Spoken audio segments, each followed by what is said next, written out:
Imagine waking up one day to realize that most of the choices you've made, your career, your relationships, your deepest desires and worst fears, were never yours to begin with. That the life you built was not a product of conscious design, but of subconscious defense, not freedom, but programming. Now imagine this. You're standing at a crossroads, faced with a decision that feels monumental. Maybe it's leaving a job, ending a relationship, or finally pursuing something your heart has whispered about for years.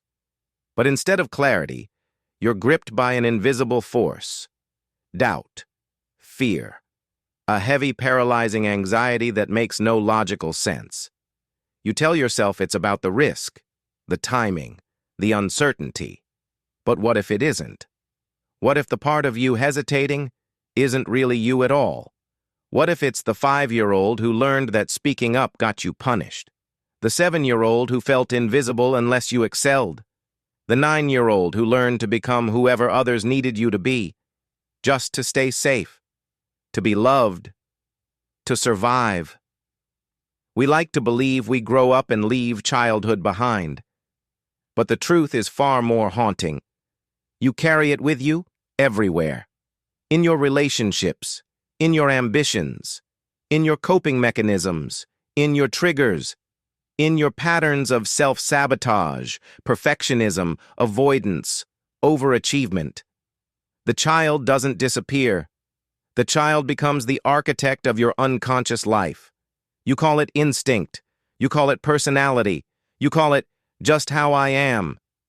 But beneath those labels is a forgotten child still navigating life as if survival is the only goal.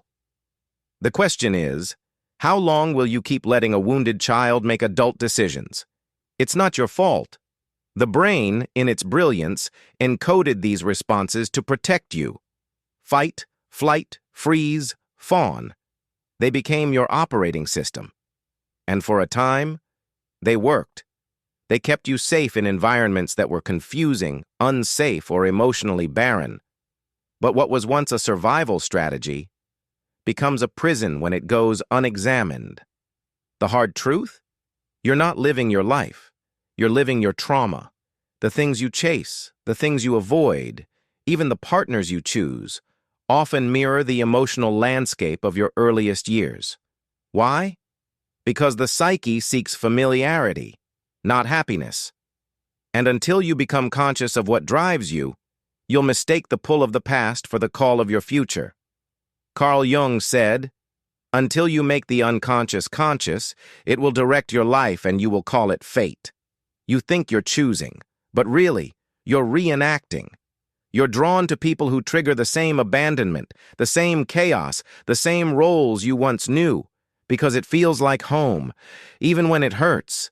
You stay in jobs where you feel unseen, because that matches the script of being the quiet, obedient child. You avoid conflict, because long ago expressing anger made love disappear. You overachieve, because it was the only way to feel worthy in a house where love was conditional. And you wonder why you feel empty after success, why you feel anxious when someone gets too close, why change feels like death, even when your current life feels like a cage. The answer lies not in your present, but in your past, not in what's happening now, but in what happened then and never got resolved. This is not about blame. It's not about parents or fault. It's about awareness. Because until you understand how your childhood shapes your inner world, you'll keep mistaking adaptation for identity. You'll keep confusing survival for selfhood. And you'll wake up in midlife, successful, admired, functional, but hollow, like a puppet pulled by invisible strings you never thought to question. So let me ask you, who made the decisions that shaped your life? Was it the adult in you, or the child still frozen in a moment of unmet need? And more importantly, what would your life look like if you stopped living from the wound? That's where we're going. But first, we must understand the hidden architecture of this invisible influence, the quiet mechanisms of the psyche, the roots buried in forgotten moments. Because the real question is not, what do you want? It's, who inside you is doing the wanting? The most dangerous prison is the one you don't know you're in. And the most powerful chains are not made of iron or steel, but memory. Memory disguised as instinct. Wounds disguised as wisdom. Because what you call gut feeling is often just a scar speaking. What you call intuition is sometimes the echo of a childhood defense mechanism, finely tuned to avoid rejection, conflict, or shame. And the most haunting part? It works until it doesn't. To understand how deeply this shapes you, we must first understand what the child brain is built for. Not truth, not complexity, not freedom, but survival. When you were small, you were helpless. You depended on your caregivers for food, safety, and emotional connection. And if that connection was inconsistent, conditional, or absent, you adapted. You dimmed your light if your brilliance made others uncomfortable. You silenced your needs if expressing them led to punishment or withdrawal. You became the good girl, the strong boy, the caretaker, the clown, the achiever. Each of these roles was a brilliant strategy. Each was a mask woven out of pain and intelligence. Each was your psyche whispering, "This is how we stay safe." And once those patterns were written, they became default code, not just in your personality, but in your nervous system. The body remembers what the mind forgets. If love once meant walking on eggshells, your body now tenses in intimacy. If being vulnerable led to emotional abandonment, you now flinch at your own softness. If success was the only way to feel valued, you now grind yourself into the ground, calling it ambition. And because this wiring happened before your critical thinking developed, it feels like truth. But it isn't. It's programming. This is where Carl Jung's shadow comes into play. The shadow is not evil. It is exiled. It is the parts of you that were not allowed to exist in childhood, cast into the unconscious in exchange for safety. The anger you suppressed, the joy you muted, the truth you swallowed. You didn't lose them. You just buried them deep within your subconscious, where they now live as triggers, projections, addictions, and compulsions. This is why you say yes when you mean no. This is why you stay when you know it's time to go.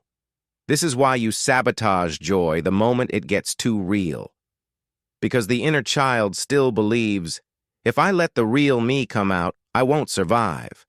And so, even as an adult with autonomy, intellect, and freedom, you continue to make decisions from that wounded place. You rationalize it. You intellectualize it. You even joke about it.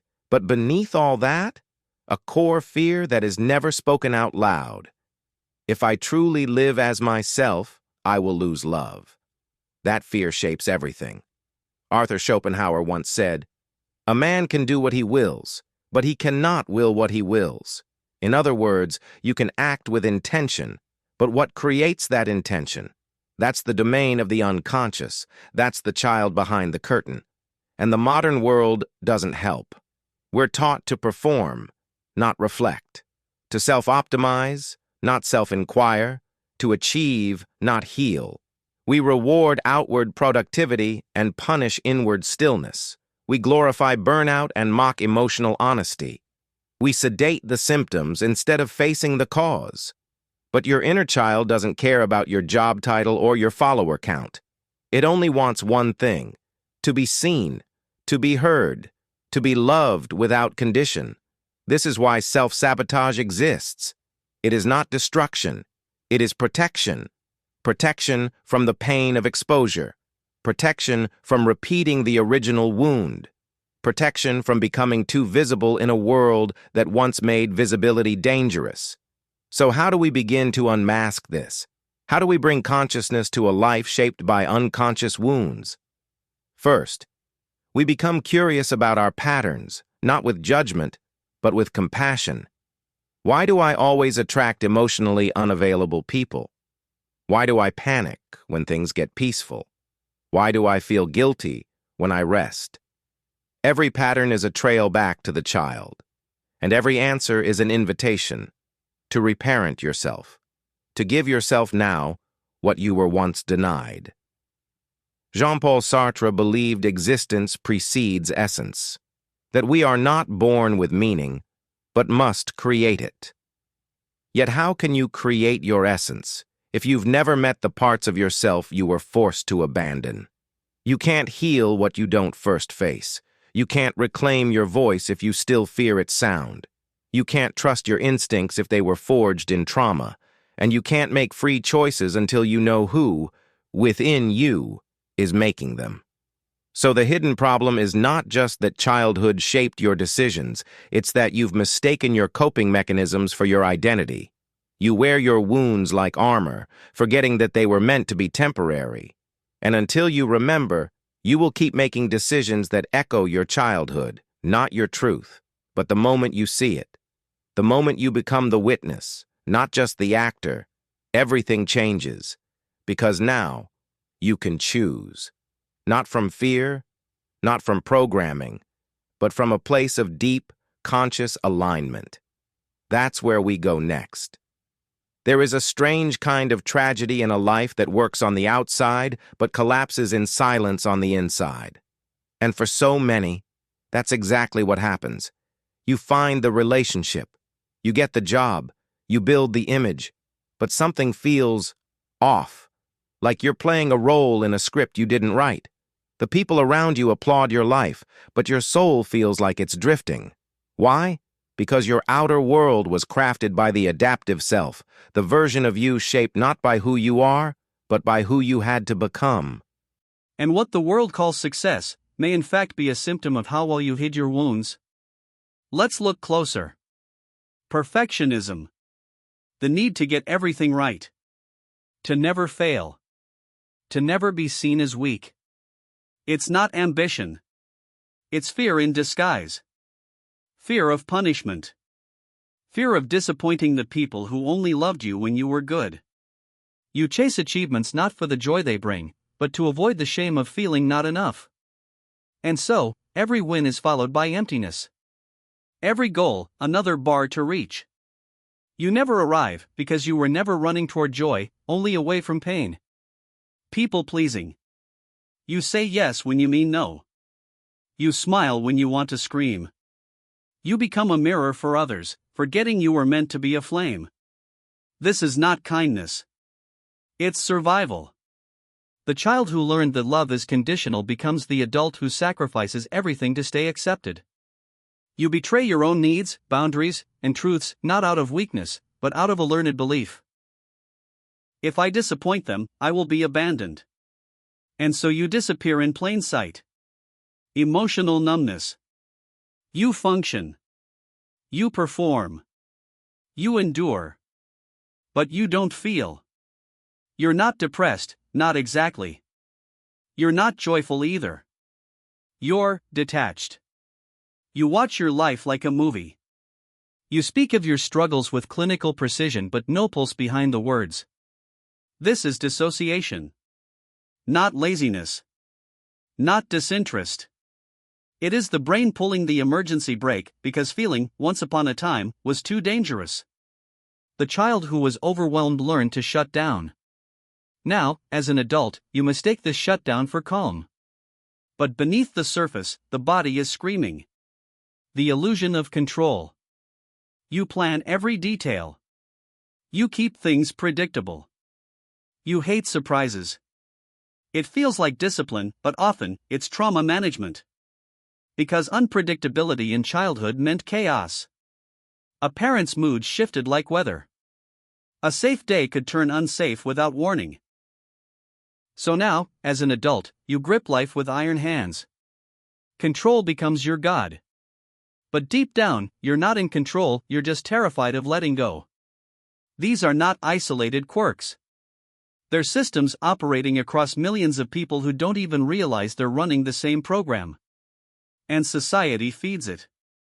It praises the high achiever, not realizing he's driven by an invisible war with shame. It admires the helper, the giver, the selfless one, never asking how much of herself she's been forced to abandon.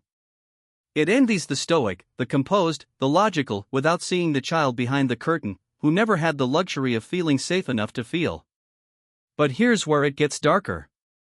When millions of adults carry unhealed childhood pain, the entire culture begins to reflect those wounds. We create schools that punish curiosity, workplaces that reward burnout, relationships built on performance, not presence. We invent systems that mirror the very dysfunctions we haven't resolved. A society full of emotionally numb individuals becomes obsessed with productivity. A society that punishes vulnerability breeds leaders who wear masks. A culture that avoids introspection worships certainty and labels inner inquiry as weakness. And in this mirror maze, everyone is chasing something: love, success, validation, but no one knows why. They don't see the child behind the wheel. They don't recognize that their hunger is not for wealth or fame, but for the safety, connection, and unconditional acceptance they never received. Psychologically, the mechanism is insidious. When trauma is normalized, it becomes identity. When dysfunction is familiar, it feels safe. And when avoidance is rewarded, healing becomes rebellion. Cognitively, the brain wires itself around these patterns. The amygdala becomes hypersensitive. The prefrontal cortex, the seat of reason, is hijacked by emotional flashbacks. The nervous system oscillates between shutdown and hypervigilance. So even when nothing is wrong, something always feels wrong. And this is the unseen cost. You live in a prison built in childhood, decorated with adult accomplishments, and wonder why joy still can't find you. Let's go even deeper. There's a haunting idea in Dostoevsky's work, particularly in Notes from Underground. That man will often choose suffering over freedom if freedom demands too much consciousness. And that's what's happening here. To heal is to become conscious. To question the programming. To walk back into the fire of everything you had to suppress to survive. But most people won't. Not because they're weak. But because pain, though unbearable, is familiar. And familiarity feels safer than the unknown. Even if that unknown is joy. So we repeat cycles. We marry our parents' emotional patterns. We recreate our childhood dynamics in our careers. We run from stillness, because silence makes the buried voices too loud. And when life collapses, when the job fails, the relationship ends, the mask cracks, we say, I don't know who I am anymore. But maybe, just maybe, you're finally meeting the part of you that was never allowed to exist. And that is not a crisis. That is a return. In the next section, we uncover how to stop the cycle, how to break free from the patterns, the fear, the inherited roles. How to reclaim the part of you that was exiled, and begin to make decisions from truth, not trauma. Shall we move on to section 4, the rebellion, how to break free? At some point in your life, you wake up and realize you've been living as a character in someone else's story. Your beliefs weren't yours. Your fears were inherited. Even your desires, the things you thought made you you, were often survival strategies wearing masks. And the truth hits like a quiet bomb. You have never really made a free decision. Not until now. But freedom is expensive. It costs your illusions. It costs the comfort of the roles you've perfected since childhood. So the rebellion begins not with action, but with brutal, surgical honesty. Step 1, name the pattern. You must begin by seeing the pattern as a pattern. Not as your identity. Not as your fate. Just programming. Take a breath. Look closer. Do you always take care of others before yourself? Do you crumble when someone disapproves of you? Do you chase impossible goals just to feel worthy? Write them down, not to shame yourself, but to witness the script you've been performing. Because once you name the ghost, it begins to lose its power. Carl Jung wrote, "Until you make the unconscious conscious, it will direct your life and you will call it fate." This is the first act of rebellion, consciousness. Step 2, grieve the adaptation. This part hurts deeply. Because once you realize how much of your life has been shaped by fear, abandonment, or unmet needs, grief comes like a flood. Grieve the years you lost trying to be someone you weren't. Grieve the childhood you never got to fully live. Grieve the self you had to abandon just to be loved. Let it burn. Grief is not weakness. Grief is aliveness. It means you've stopped numbing. You've stopped pretending. You've started remembering. Step 3: Reparent the wounded self. This is not a metaphor. This is a practice. You must become the parent your younger self needed. Protective. Nurturing. Unconditionally loving. Talk to the part of you that panics when someone is angry. Soothe the child who learned that crying was dangerous. Reassure the one who was always told to shrink, stay small, be quiet.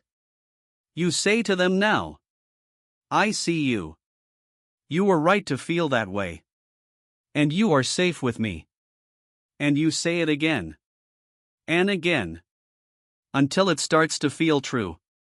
Neuroscience shows that the brain remains plastic throughout adulthood. New neural pathways can form. Old emotional reflexes can be rewired. But it requires repetition, compassion, and slowness. Healing is not an event. It's a relationship between who you were and who you're becoming. Step 4: Redefine safety. Here's the paradox. The patterns that once kept you safe are now keeping you stuck. You must begin to teach your body that safety does not come from people-pleasing.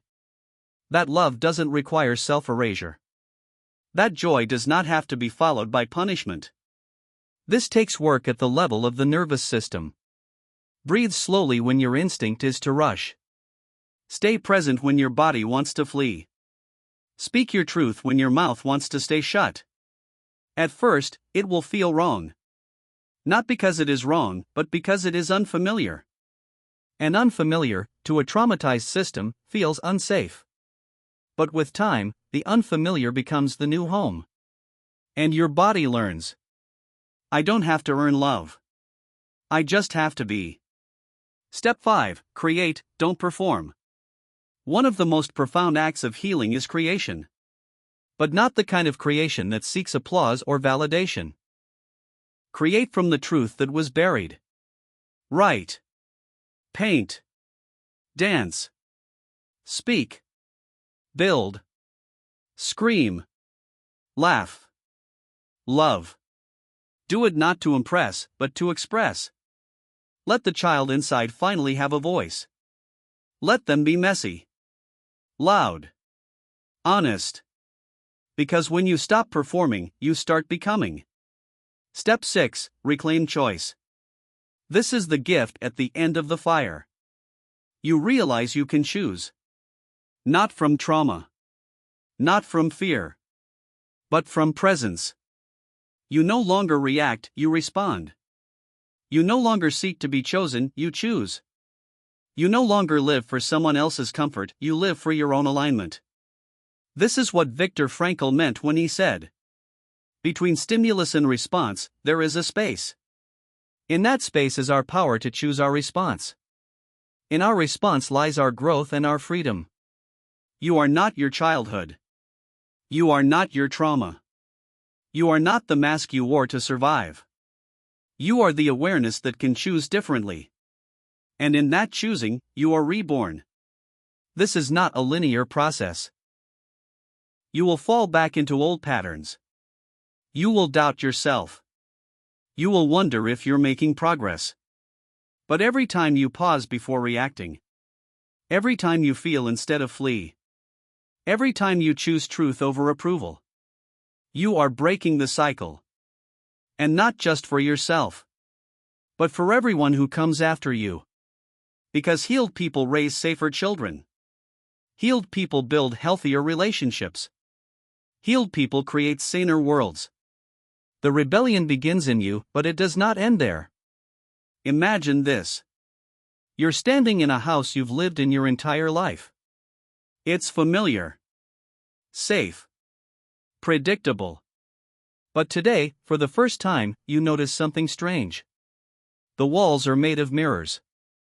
And every mirror reflects not who you are, but who you had to become. The obedient child. The strong one. The caretaker. The achiever. The invisible. You stare, and it hits you. You've been building your life inside a hall of echoes. What you thought was identity was adaptation. What you thought was personality was protection. What you thought was love was negotiation. And then the question strikes, quiet and soul-shaking. If I am not these roles, then who am I? This is the moment most people turn back. Because the pain of not knowing feels worse than the certainty of being someone false. But you stay. You keep looking. And slowly, beneath the surface of all that armor, you begin to see a flicker. Not of who you were told to be. Not of who you pretended to be. But of who you are. Here's the truth no one tells you. You are not broken. You are buried. Buried beneath years of coping mechanisms, inherited shame, cultural expectations, and generational trauma. Buried beneath shoulds and musts and fears that were never yours to carry. And healing, real healing, is not about becoming someone new. It's about remembering who you were before the world told you who to be. It is an excavation. Of voice. Of boundaries. Of worth. Of wildness. And most importantly, of choice. Carl Jung believed that the purpose of life was not happiness, but individuation. To become whole. To integrate the shadow. To make the unconscious conscious. Because only then do we stop projecting our pain onto the world. Only then do we stop repeating the past inside the present. Only then do we stop trying to heal through performance, through control, through external validation. And only then do we begin to live. But here's the paradox, the one that most never resolve. The very identity that helped you survive will try to kill your transformation. Because healing isn't just uncomfortable. It's threatening. To the ego. To the false self. To the nervous system that equates safety with familiarity. The moment you begin to change, the old self panics. What if they leave you? What if you fail? What if you don't know who you are without the pain? But here's what you must remember. That voice isn't your enemy. It's just afraid. And your job is not to kill it, but to lead it. To become the loving parent to your own fragmented parts. To say, with unwavering presence, you're safe now. I've got you. We're not surviving anymore. We're living. This is the deeper layer of rebellion. Not the fight against society, or your parents, or your past. But the choice to stop abandoning yourself. Because abandonment is what started it all. The first time you said yes when you meant no. The first time you smiled when you wanted to cry. The first time you decided it was safer to disappear than to be rejected. And the only way to end the cycle is to stop disappearing. To stand, raw and unmasked, and say, this is who I am. This is what I feel. This is what I need. Even if it's messy. Even if it's unfamiliar. Even if it costs you every false relationship in your life. Because the alternative is worse. To keep performing. To keep betraying yourself. To keep living a life that isn't yours. So what's the ultimate truth? That healing doesn't come when the pain ends. It comes when you stop running from it. When you sit with it. Hold it. Learn from it. When you let it burn away the illusions. And what remains after the ashes is not some perfected self. It's something far more powerful. A soul that has remembered its own voice. You were never meant to be perfect. You were meant to be whole. Not polished. But integrated. Not invincible. But fully alive. Not endlessly strong. But deeply real. So here you are, standing at the edge of yourself. You can keep walking the well-worn path of the adaptive self. Or you can take one terrifying, liberating step into the unknown, into your true self. And that step won't look heroic. It might look like setting a boundary, saying no, sitting with your grief, telling the truth, asking for help, doing nothing. But make no mistake, that first real step is the beginning of an entirely new life. A life not built from fear, but from choice, from truth, from love.